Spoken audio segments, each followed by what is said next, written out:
मस्त झणझणीत अशी मटणाची भाजी अगदी कमी वेळामध्ये आणि एक छोटीशी ट्रिक वापरून मी कमी तेलामध्ये ही भाजी बनवलेली आहे. तर सगळ्यांचं स्वागत आहे माझ्या यूट्यूब चॅनलमध्ये. इथं मी घेतलेलं आहे 1 किलो मटण आणि मटण मी धुवून घेतलेले. आता मी इथे ना घेतलेली आहे 1 चमचाभर ही हळद. तर आता ही हळद टाकून घेते. त्यानंतर हे घेतलेले आवश्यकतेनुसार मीठ. मटण बनवताना मी कुठलाही विकतचा मसाला वापरणार नाही आहे. ते ना हा गरम मसाला टाकलेला आहे. 1.5 चमचा मी गरम मसाला घरी बनवलेला टाकलेला आहे. नारळ, कोथिंबिरीच्या काड्या, आलं आणि लसूण हे मी मिक्सरमधून बारीक करून घेतलेले.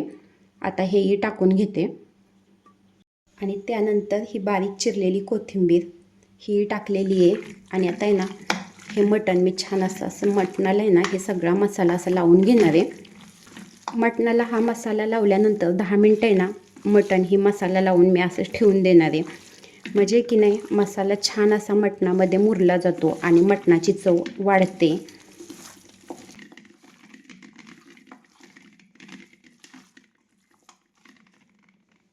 गॅसवरती मी कुकर ठेवलेला आहे आणि कुकरमध्ये 2 चमचे मी तेल ओतलेले.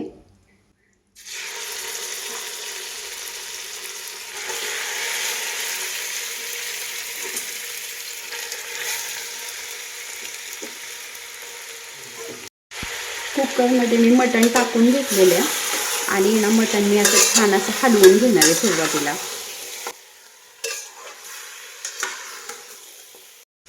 मटण मी तेलावरती छान असं परतून घेतलेले आणि आता की नाही ह्याच्यावरती हे झाकण ठेवलेले.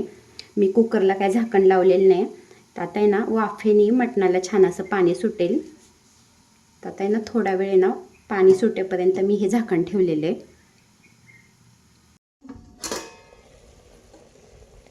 एक 5 मिनटं आहे ना मी असं शिजवले आणि बघा केवढं पाणी सुटलेले. पाणी मी अजिबात टाकलं नव्हतं पण छान असं पाणी सुटलेले.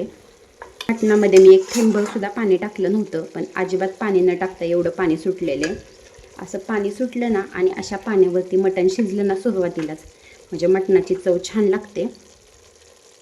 एक 10 मिनटं आहे ना मी असं आहे ना शिजवून घेतलेले आणि आता मी कुकरमध्ये जेवढं आवश्यक आहे तेवढं पाणी ओतून घेणार आहे.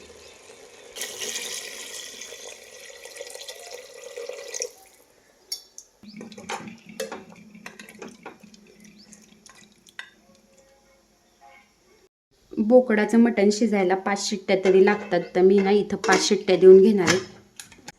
कुकरच्या शिट्ट्या होत आहेत तोपर्यंत मी इथं वाटण काढलेले. हे डाळ आहे. डाळ्यामुळं भाजीला घट्टपणा येतो.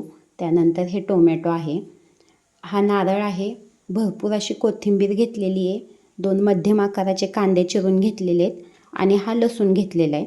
एक आल्याचा तुकडा घेतलेला आहे. तर आता ह्याच्यामध्ये ना डाळ, नारळ आणि कांदा मी भाजून घेणार आहे आणि त्यानंतर त्याचं वाटण बनवून घेणार आहे. भाजी बनवण्यासाठी गॅसवरती मी इथं कढई ठेवलेली आहे. कढईमध्ये 2 चमचे तेल ओतलेले आणि आता ही मोहरी टाकलेली आहे. इथे ना मोहरी छान तडतडल्यानंतर मी हे जिरे घातलेले आणि जिरे छान तडतडलेत. आता मी गॅस बंद केलेला आहे आणि हे बघा हे लाल तिखट, काळं तिखट आणि हळद घेतलेली आहे. गॅस बंद केलेला आहे आणि ह्या गरम तेलामध्येच मी आता हे टाकणार आहे आणि थोडंसं पाणी ओतणार आहे.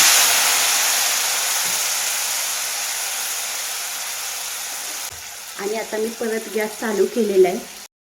असं केलं म्हणजे भाजीला कट छान येतो म्हणून मी लाल तिखट आणि काळं तिखट तेलामध्ये टाकलेलं आणि थोडंसं पाणी ओतलेलं आणि छान असं आहे ना तेलावरती ना थोडंसं भाजलं गेलं की मग मी आता हे बनवलेलं जे वाटण आहे हे तेलावरती छान असं आता भाजलं गेलेलं आहे. आता हे बनवलेलं वाटण मी टाकून घेते आणि तेल सुटेपर्यंत मी हे वाटण आहे तेलावरती असं परतून घेणार आहे. आपल्याला एखाद्या भाजीला आहे ना कमी तेल वापरायचं असेल तर अशा पद्धतीने भाजी बनवली म्हणजे असं भाजीला तेल घातलंच नाही असंही वाटत नाही आणि भाजीला कटही छान येतो. तर आता ना छान असं तेल सुटेपर्यंत मी ना हे वाटण असं परतून घेणार आहे.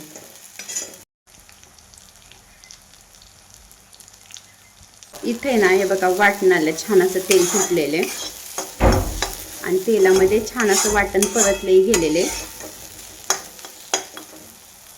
ज्या मिक्सरच्या भांड्यामध्ये मी वाटण वाटलं होतं, तर मिक्सरच्या भांड्यामध्ये थोडं पाणी टाकलेलं आहे. तर ते मिक्सरच्या भांड्यामधलं पाणी ह्या वाटणामध्ये मी टाकून घातलेलं आहे. इथे ना मी हा अर्धा चमचा गरम मसाला घातलेला आहे. इथं वाटण मी असं छान तेल सुटेपर्यंत भाजून घेतलेले. हे बघा किती छान तेल सुटलेलं आणि वाटणही छान असं भाजलं गेलेलं आहे.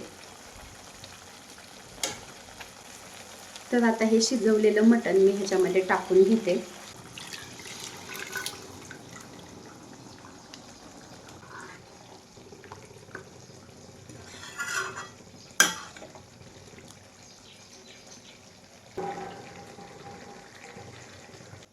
इथं आता मटणाच्या भाजीला आहे ना उकळी आलेली आहे छान, आणि वरून अशी घातलेली ही कोथिंबीर. मटण शिजवताना मी मीठ घातलं होतं, त्यामुळे ना जेवढं आवश्यक आहे तेवढंच, म्हणजे अगदी थोडंच मीठ घातलेले. मटणाची भाजी आता तयार झालेली आहे आणि कटई बघा किती छान आलेला आहे आणि भाजी छान अशी दाटसर झालेली आहे.